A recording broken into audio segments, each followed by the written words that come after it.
Yeah, I want to thank the chairman and ranking member for holding this hearing. I want to thank the panelists for your testimony and for being here today. And I also want to echo Senator Reed's comments on your support for the military, both active duty and veterans. Them and their families is very, very important. I serve as the chair of the Defense Appropriations Committee. I spend a fair amount of my time thinking about national security, how to protect against folks who want to do this nation harm, terrorist organizations, as well as foreign adversaries.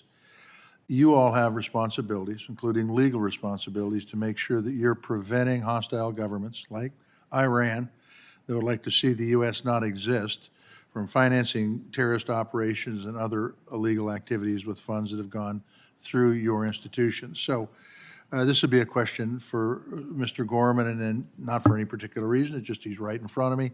And then if any of you would like to add, you can.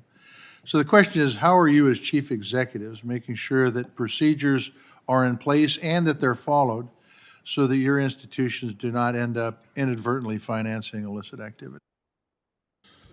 Senator, thank you for the question. Obviously, it's critical as a good player in this country to do our best to work with the government. There are two things that I just point out. The first is what I call our cybersecurity efforts to understand incoming into the financial system. Several years ago when I started this job, I believe we were spending about $50 million on that activity. The number is closer to $1 billion now. We work very closely with all the intelligence agencies, ensuring that we have a proper cyber command to keep the financial system safe. And then secondly, as it relates to specific individuals, bad actors, governments, we have an enormous compliance effort focused on anti-money laundering to ensure that they don't get in by verifying the source of where their funds come from. Obviously, we deal with not as many clients as some of the institutions here, but we still have over 18 million individual clients and many, many tens of thousands of institutional clients. So it's an extraordinary effort with several hundred employees constantly working. Interestingly, I think the advances in AI will be a real strategic weapon in this regard. Very good. Anybody have anything different to add? All right, thank you.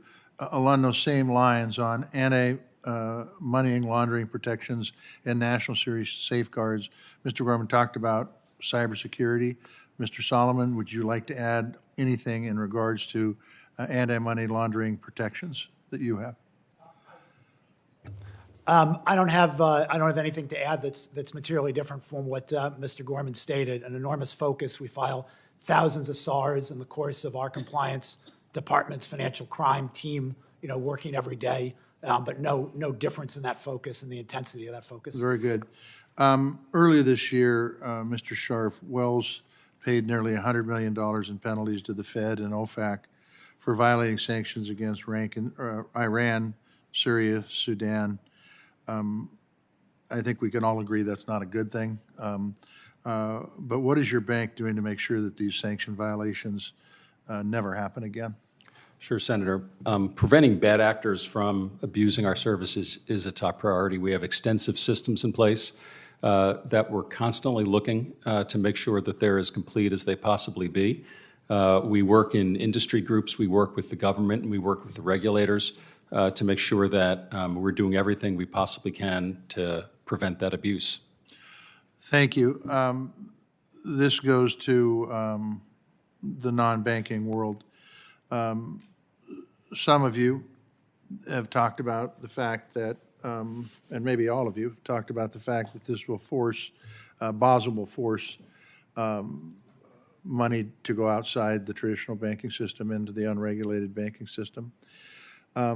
Ms. Fraser, could you just talk about what kind of impact that you see that having from a, I don't know if you can project a percentage of money that you would see going into the non-banking system, but it would be interesting because I remember in 2008 that was the problem, one of the problems.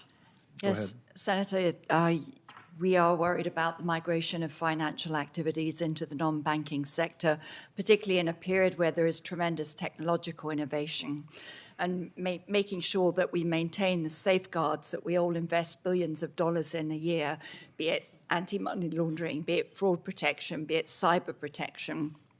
All of these areas protect the American consumer, protect the American saver, safeguard the system, and also the critical role that all of our banks play in the global financial system as a strategic asset of the U.S. So we are very concerned that this will undermine some of the strength and foundations of the unique American financial system. Thank you all. Thank you, Mr. Chairman. Thank you, Senator Tester.